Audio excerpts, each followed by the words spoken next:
Indian ക്രിക്കറ്റിലെ നീർന്ന ചോദ്യമായി സഞ്ജു സാംസൺ മാറിക്കഴിഞ്ഞു.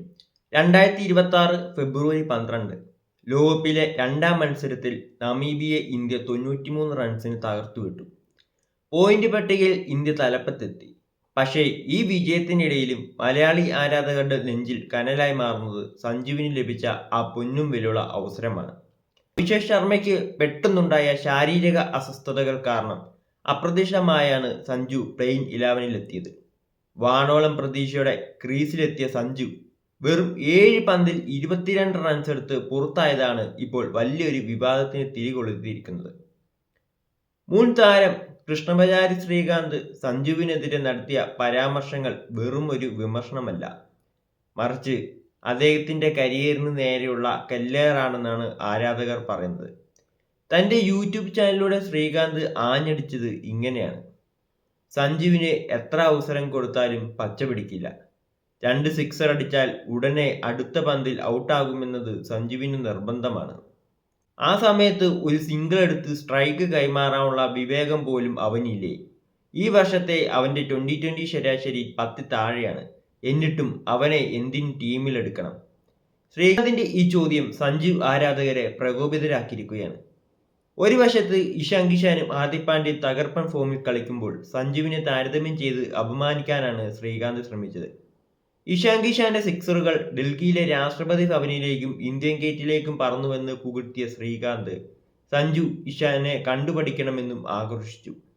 അഭിഷേക് ശർമ്മയ്ക്ക് പകരം ഓപ്പണറായി ഇറങ്ങിയ സഞ്ജു ആദ്യ ഓവറിൽ തന്നെ ആക്രമിച്ച് കളിക്കാനാണ് തീരുമാനിച്ചത്. നേരിട്ട ആദ്യ 2 പന്തിൽ തന്നെ തകർപ്പൻ സിക്സറുകൾ. ആരാധകർ ആവേശത്തിലായി.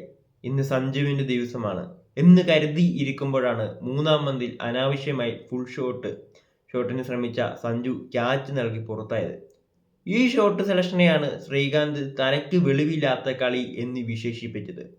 എന്നാൽ ആരാധകർ ചോദിക്കുന്നത് ഇതാണ്: 2020 ക്രിക്കറ്റിൽ 200-ന് മുകളിൽ സ്ട്രൈക്ക് റേറ്റ് വേണമെന്ന് പറയുന്നവർ 7 പന്തിൽ 22 റൺസ് എടുത്ത സഞ്ജുവിനെ എന്തിനു വേട്ടയാടുന്നു? സോഷ്യൽ മീഡിയയിൽ ശ്രീകാന്തിന്റെ വീഡിയോയ്ക്ക് താഴെ വരുന്ന കമന്റുകൾ അത്യന്തം രൂക്ഷമാണ്. ചില പ്രധാന പ്രതികരണങ്ങൾ താഴെ ഞാൻ വായിക്കാം. ശ്രീകാന്ത് സാറേ, തമിഴ്നാട് താരങ്ങളെ പുകഴ്ത്താൻ വേണ്ടി നിങ്ങൾ സഞ്ജുവിനെ തകർക്കാൻ നോക്കണ്ട. ഇഷാൻ കിഷാൻ 24 പന്തിൽ 61 അടിക്കുമ്പോൾ സഞ്ജു 7 പന്തിൽ 21 അടിച്ചു. സ്ട്രൈക്ക് റേറ്റ് നോക്കിയാൽ സഞ്ജുവാണ് മുന്നിൽ. സഞ്ജുവിന് 3-ാം നമ്പറിൽ ഒരു അവസരം കൊടുക്കൂ, അപ്പോൾ കാണാം അവന്റെ ബാറ്റ്. ഒരു മലയാളി ആരാധകൻ പ്രതികരിച്ചതാണ്. ഹാർദിക്കിന് ഫോം കിട്ടാൻ നിങ്ങൾ 100 കളി വരെ കാത്തിരിക്കും. സഞ്ജുവിന് ഒരു കളി ചെറിയ സ്കോർ വന്നാൽ ഉടൻ പുറത്താക്കണമെന്ന് പറയും. ഈ ഇരട്ടത്താപ്പാണ് സഞ്ജുവിനെ തളർത്തുന്നത്. ട്വിറ്ററിലെ ഒരു ആരാധകന്റെ പ്രതിഷേധമാണ്. ഇഷാന്റെ സിക്സർ രാഷ്ട്രപതി ഭവനിലേക്ക് വന്നാൽ സഞ്ജുവിന്റെ സിക്സർ ആകാശത്തേക്കാണ് പോയത്. ഇത്രയും ടാലന്റുള്ള ഒരു പ്ലെയറെ മാനസികമായി തകർക്കുന്നത് നിർത്തിക്കൂടെ? ഇൻസ്റ്റഗ്രാമിലെ ഒരു ആരാധകന്റെ പ്രതികരണമാണ്. അഭിഷേക് ശർമ്മ പരിക്കിൽ നിന്ന് മുക്തനായി തിരിച്ചെത്തിയാൽ അടുത്ത മത്സരത്തിൽ സഞ്ജുവിന് സ്ഥാനം ലഭിക്കില്ലെന്ന് ഏകദേശം ഉറപ്പായി കഴിഞ്ഞു. സെലക്ടർമാരുടെ കണ്ണിൽ സഞ്ജു ഒരു ബാക്കപ്പ് പ്ലെയർ മാത്രമായി മാറുന്നത് കാണുമ്പോൾ മലയാളികൾക്ക് സഹിക്കാനാവുന്നില്ല. ഗൗതം ഗംഭീർ എന്ന പരിശീലകൻ സഞ്ജുവിനെ പിന്തുണയ്ക്കുന്നുണ്ടെങ്കിലും ശ്രീകാന്തിനെ പോലെയുള്ള മുൻ താരങ്ങളുടെ സ്വാധീനം ടീം സെലക്ഷനെ ബാധിക്കുമോ എന്നതാണ് ഭയം. ഇഷാൻ കിഷാൻ 61 റൺസ് എടുത്തോടെ വിക്കറ്റ് കീപ്പർ സ്ഥാനത്തേക്ക് അദ്ദേഹത്തിന് മുൻഗണന ലഭിക്കുമെന്ന് ഉറപ്പായി. ഇതോടെ ബാക്കി വരുന്ന ഓപ്പണിംഗ് സ്ഥാനത്തിനായി സഞ്ജുവും അഭിഷേക് ശർമ്മയും തമ്മിലാണ് ഇനി പോരാട്ടം. സഞ്ജുവിന് ലഭിക്കുന്ന അവസാനത്തെ ലൈഫ് ലൈനായിരിക്കും പാകിസ്ഥാനെതിരെ അടുത്ത മത്സരം. അതിൽ വലിയൊരു സെഞ്ചുറി നേടിയാൽ മാത്രമേ വിമർശകരുടെ വായടപ്പിക്കാൻ സഞ്ജുവിനാകൂ. ശ്രീകാന്ത് പറഞ്ഞതുപോലെ ക്രീസിൽ നിലയുറപ്പിച്ച ശേഷം ആക്രമിക്കുന്ന രീതിയാണ് ഹാർദിക്കിനും ഇഷാനും. നമീബിയക്കെതിരെ പുറത്തെടുത്തത് 28 പന്തിൽ 52 റൺസ് എടുത്ത ഹാർദിക്കിന്റെ ഇന്നിംഗ്സ് ഇന്ത്യ 200 കടത്താൻ സഹായിച്ചു. സഞ്ജുവിന്റെ 22 റൺസ് സ്കോർ ബോർഡിനെ വേഗത്തിലാക്കിയെങ്കിലും ടീമിന് വേണ്ടത് സഞ്ജു എന്ന താരത്തിന്റെ വലിയ ഇന്നിംഗ്സുകളാണ്.